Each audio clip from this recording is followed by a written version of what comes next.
Hello dear students. So today we are going to talk about drug use. It is possible to classify drugs into three distinct categories. Disruptors, these drugs cause disorientation, that is, the user will have difficulty locating themselves in space and time.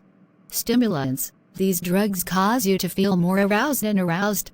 Depressants, these drugs have an impact on the central nervous system, they numb the brain and slow down the functioning of the body.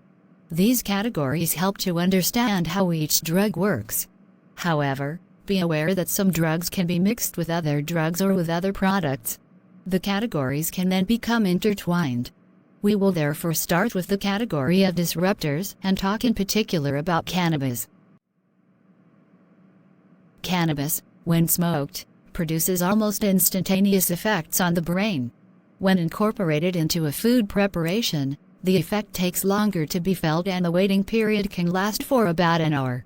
The person addicted to cannabis can present various symptoms: redness of the eyes, spontaneous bursts of laughter, slight motor difficulties and reaction times longer than normal.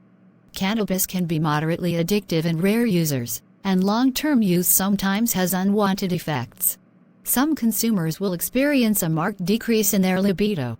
We will now talk about stimulants such as cocaine. Cocaine is a major stimulant of the central nervous system. It carries high risks of dependence, risks which will be increased if the user injects the drug or smokes it in the form of crack or freebase. Cocaine causes intense euphoria in the consumer, mainly due to its action on dopaminergic neurons, which are responsible for feelings of pleasure. A person who has taken cocaine will be euphoric, often very talkative, and unusually energetic.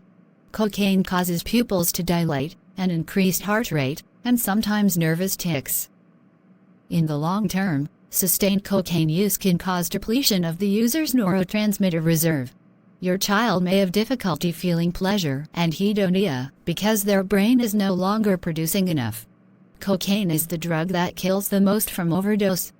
Depressants. Heroin is an opiate, it's made from morphine. It acts on the central nervous system. She is a depressant, at the same time being a disruptor. Effects: heroin causes a general calm, a feeling of ecstasy, and a quiet euphoria. Symptoms: we notice in the person who has used heroin a narrowing of the pupils and slower movements.